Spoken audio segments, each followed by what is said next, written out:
All right. Look, not a whole lot to talk about here on the report. This to me just comes down to the fact that they're they're they're they're a little bit better than we are at this point because they already have their franchise quarterback and we don't. I mean, this is what happens in the NFL. You get into these types of games like this, and it's gonna be a while for the Jets. Whether Mike White becomes some sort of Cinderella story or whether Zach Wilson finally gets it. The fact is that until that day comes, the Jets are going to lose a lot of games over the next year or so until or if they get their quarterback. And right now they don't. And I say that because this was an ugly game. And the way to win ugly games is you have to have a really good quarterback to bail you out, make some plays. Josh Allen did that, and White did not. Obviously, White got banged up. Flacco came in. Tough situation for Joe, so I don't really care about that. I don't believe that this was the type of game that is going to force coach to go back to Zach or give Joe a chance. But I think what it just does is again, it just gives us another week or two of, as long as Mike White can beat the teams that he's supposed to beat Detroit and Jacksonville, then we're going to be in good shape. We do that, we're 9-7. No, excuse me, 9-6, and then we'll be in a good position. You split on the road against Seattle and Miami to close out the year. You win 10 games, and I think that would do it. Not positive, but I think that will do it. Of course, a lot's going to depend on what goes on with the Patriots and the Chargers. You also have to keep an eye on the other teams that had 5 wins today. Cleveland and Cincinnati. If Cleveland winds up winning a game and then all of a sudden they're a game behind us, the good thing is we got a tiebreaker on Cleveland. Thankfully, the Raiders lost. I don't know how they blew that game on Thursday, but they could have been a game behind us. But we didn't have a matchup with them this year, so there would have been no tiebreaker, whatever.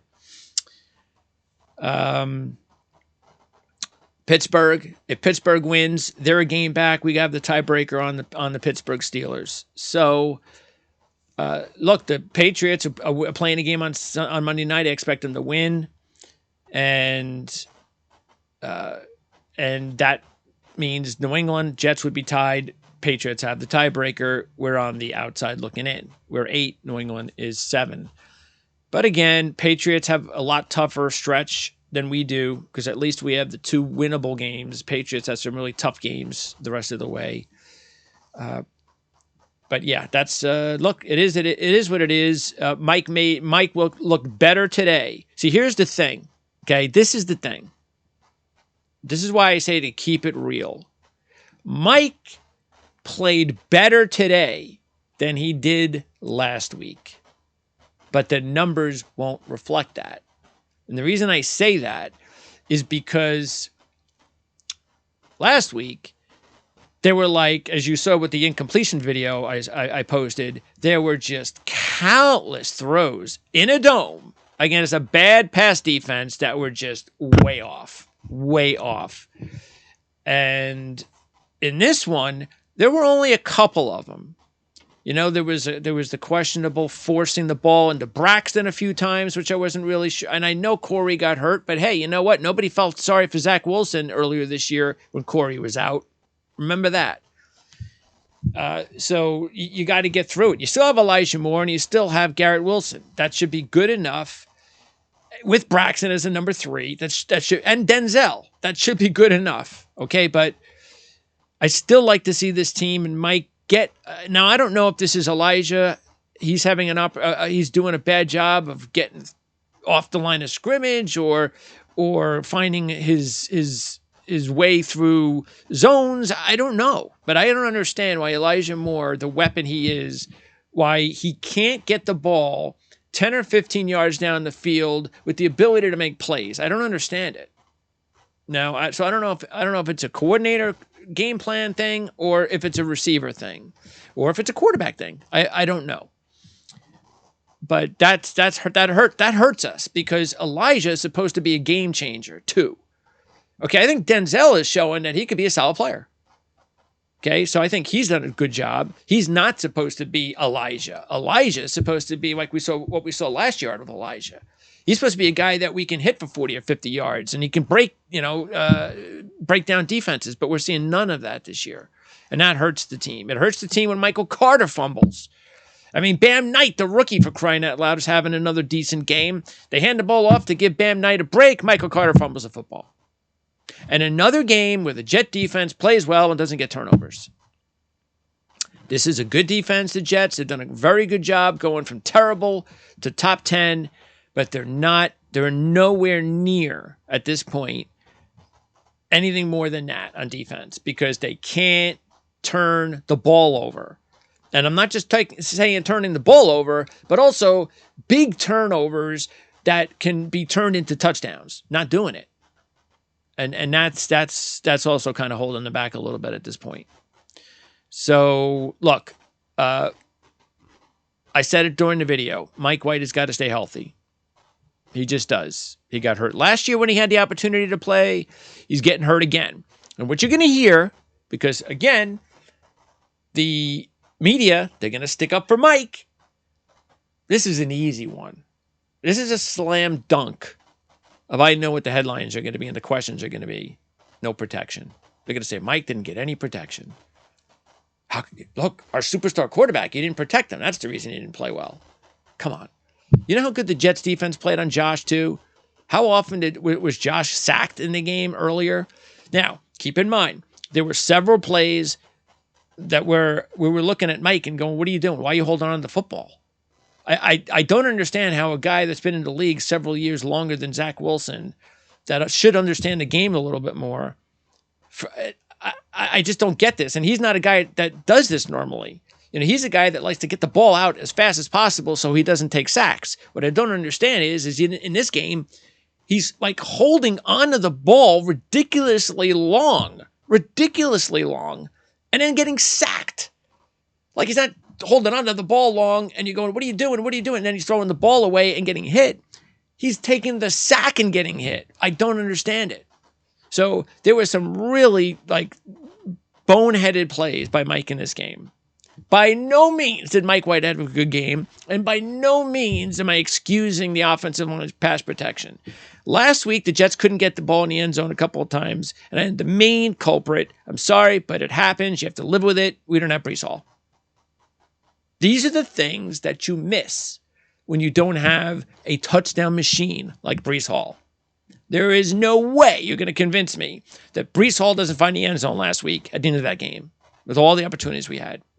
In this game, we're in a situation where we have got, I mean, you could say what you want again about not having Breece out, and I don't think that had anything to do with this game. But what I do believe it had to do with this game was these are the things that were eventually going to happen the more games you play when you miss players like Alija Vera-Tucker. Okay, Herbig is a nice player. It's nice to have Herbig in there. They've got a nice little offensive line compared to the offensive lines that we've had in the past. It's an average offensive line. It's okay. It's okay. But we had the opportunity to be better than average. And there was a lot of pressure in the game. And this is just also what's going to happen when you don't have your best player, best offensive lineman in there. So last week we missed Breece Hall. This week we missed Alija Vera-Tucker. These are the things that you just have to live with. And this is why when you lose these players, you get angry. Because you're not going to kind of really, it's basically you're already envisioning that there are going to be situations that you're just not going to be better than without these guys. And eventually it'll catch up to us. And it's kind of caught up to us the last couple of weeks. We have Alija Vera-Tucker and Breece Hall healthy in these two games. We're winning at least one of them. But we got to find a way without them.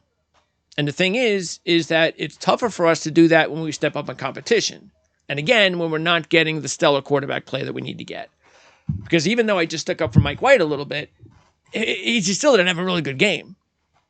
Like I mentioned, there were a lot of boneheaded plays. There were about 5 or 6 passes that were clearly better in this game than what he did last week, in my mind. I thought he had some better, because he made some really good passes in good situations, third down and long and so forth, keeping the drive going. So overall, I think he played well enough, but not well enough to win a football game. I think he played well enough that he will be back starting again next week. I do want to remind everybody, though, this. Zach Wilson played the Buffalo Bills this year and had his best game. A 72% completion percentage, 1 touchdown, no picks, ran the ball for 24 yards, and had a 101 quarterback rating. Now, I say that knowing that Zach wouldn't have fared much better in this game than Mike, okay? The conditions are different. Buffalo was healthier on defense. They had already lost to the Jets. I'm not trying to sit here and tell you that. All I'm trying to say is, once again, is just keep real. Keep real with the fact that Mike did not play as well as the media wants you to expect last week with that quarterback rating of under 60. He didn't particularly have a great game today. It was okay, but not great. The offensive line didn't help him out either. We were just in a spot where unless Mike played his best game of his career, we were not beating this team twice. Okay? It just wasn't going to happen. I said last week, improbable, and that was being kind. So now we got to move on. I'm sure Mike's going to start again, unless there's some injury situation. Now the question is going to be, I said this last week, when will Zach become the number 2 quarterback? Because it's been a couple of weeks. Jacksonville and Detroit do not have really great defenses. I want to see Zach as our number 2 quarterback next week because I expect Mike's going to start, and I want to see Zach as the number 2 quarterback. That's all. Now, if he's not the number 2 quarterback, what that's telling me is he's not getting any better, and that stinks because this is about the team. This is about we need to get better as a collective group. So, look. Just put all, this is just proof. Can you just put all the fairy tale stuff of Mike White being this savior quarterback away from us? It's just not going to happen. What I think could happen, though, is I think that if he winds up starting for us the rest of the season, I think we can make the playoffs. And I actually think we can win a playoff game. I really do, with Mike White at quarterback. And I hope Mike White becomes our number 2 quarterback here for the long haul, unless there's a team out there that wants to give him an opportunity to start. And we're just not going to be able to afford to pay him. I don't know. We'll find out. But again, it's off to Detroit. We'll see how it goes. I hope I don't have to make any videos like I did last week or even the week before that, from defending Zach and trying to make the whole situation a little bit real with Mike White.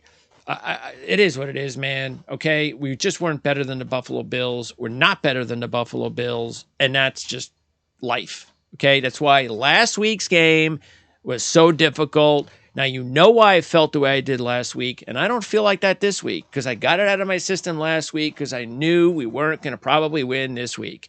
So there it is. Now it's time to move on.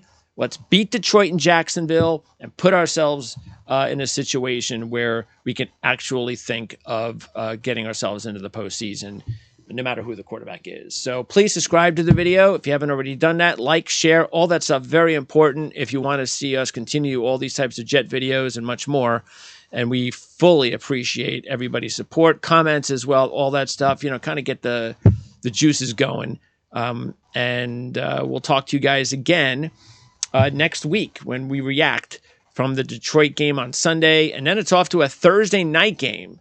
So that should be interesting. A Thursday night game. I got to see. That's going to be interesting because I was actually saying to myself, if we get deeper into the regular season, and they're like there's like a game against Seattle or Miami where we can clinch going to the postseason, I might have to do the reaction videos in actually the games, like the full game reaction video. I might have to do that, which means it'll take me a lot longer to edit them. But I think when we get to that point, I don't know, maybe the Jacksonville game, considering it's a Thursday night, is something I might have to do as well. So I'm thinking of doing that. And again, the edits are going to take a lot longer because there'll be a 3.5 hour edit. But those are the things that I'm thinking about doing because this is my team, man. And I want to, once we get to these really important games, hopefully towards the end of the season, I want to try to soak it all in on every 30 seconds instead of every 2 seconds, and then not know what's going on with Corey Davis getting hurt and Mike White going out. I mean, I lose sight of these things, in these types of situations, watching the games like this. So we'll keep you posted if we're going to have any of those types of reaction videos. I think they'll be different. They might even be better because they're going to be longer, and I'll get an opportunity to talk more regarding analysis during the games. But it's something, of course, I'm avoiding on a 17-game season because it's just a lot of work. So anyway, but hey, if that's the stuff you like and you want to see more of that, let me know in the comment section. I'm going to do my best to give it to you guys. We'll see you next week.